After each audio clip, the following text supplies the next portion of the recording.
Hey, what's going on, guys? Ronaldo Edmondson coming back to you with some more new, improved, and efficient knowledge.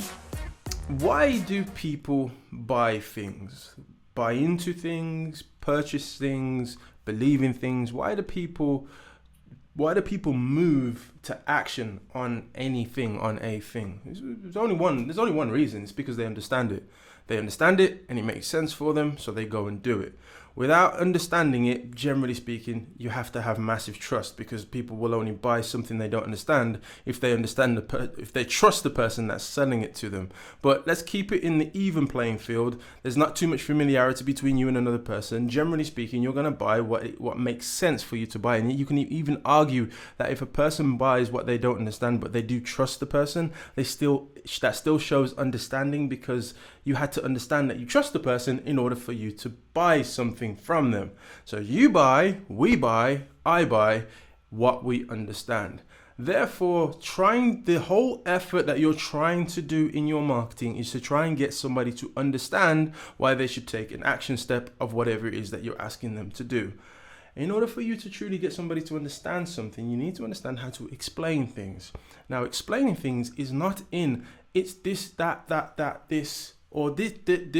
No, explaining things is you taking your idea, your point of view, and you're going to put it into somebody else's world, and you're going to speak in their language so they can resonate and understand with that. And that takes a certain level of science and skill, but the simplest form of that is in analogies. For example, there's only so much any human being can know. So I'm a big advocate of cryptocurrency. I love the idea of the blockchain. I love the idea of what all of it can do. But there are developers out there that will absolutely blow my mind to pieces if they try and tell me all the different jargon and things that they know to be true and they understand how to implement. It's going to be completely beyond me. So they have to speak to me in a language that I understand. And that means they have to come down and they have to use analogies that fit in my world based on my experiences, so they can take those and align them with their experiences to make me understand it better. Perfect example is this. My daughter, she will come to me and she will say, "Daddy, why do you always forget things?" Because I'm so forgetful. Why do you always forget things? Now, I can't say, "Oh, Daddy just forgets things because he does." This is stupid. She's never going to understand, and she's never going to be able to grasp the idea of why someone forgets something. So she'll just walk around completely clueless and ignorant to the point. So my job is to make her understand. What do I need to do? I need to come and give her an analogy according to her little world, because she hasn't been on the world that long. She don't know many things. So I've got to break it down for her so she can get it. So what do? I take a cup of water. I say, my daughter, I won't say her name. I say, my daughter, I pour the water in the cup, and I keep pouring the water right till the cup is full. And I say, what happens if we pour some more? We pour some more, the water overflows. She says it overflows. I say, well, Daddy's mind, when you ask him something, is often like this cup of water. It's completely full. So anything more you put into it, it falls out. Makes sense? You take the analogy to somebody in their world and you make them understand it. Now you have to figure out how. So you have to, excuse me, it's so sweaty, it's so hot. It's hot in the UK today, believe it or not. Anyway, you have to figure out how you do the same thing for people who are trying to embrace your new product, your new service, or if it's not new and it's a known service, what new angle you're coming with to make them understand. So you've got to go into their world, go into scenarios, go and make them understand. Oh, you remember when you were in this situation here? You know, when you get up and you're feeling this way? You know, when you go to the gym and you're working out and you're just not getting there? You know, when you're at that, whatever it is, you got to go into their world and you got to use those analogies to make them understand. And the beauty with Facebook is that it gives you the space to do so. So you have multiple different types of media, video and posts and images and all of these different types of media that give you the space to operate, so you can get people to understand, and you can use the right analogies to make them understand. That can be done in writing one long good ad, and it can be done by using a series of videos. It's entirely up to you in which method and way you choose to do it, but you need to make sure people understand and get it before they're going to do something about it, and especially before they buy it. Now, one more analogy before you go.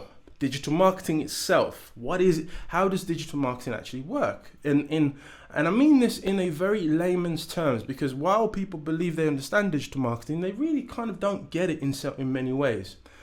If we were playing football, soccer, if you're watching this and you're from the States, we were playing football, and I every time tried to shoot the ball into the opponent's goal from my defensive half.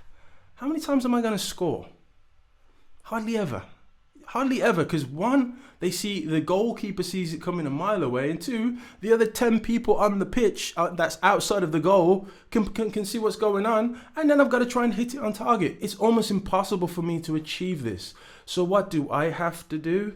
I have to learn some strategy. Put my players in a 4-4-3, 4-3-3, or 4-2-4, or 4-4-2, or whatever it may be. I've got to figure out who my best player is and pass the ball to him and put it over to him and put it over to her. And he's got to go and do a free kick over here, and I've got to work with all these inches to eventually score a goal to win the game, right? Digital marketing is not far different, guys. You're trying to shoot and score right from your own half to a customer or client or whoever who doesn't understand who you are or what you're even all about. There's no way they're going to embrace and accept whatever it is that you're trying to sell.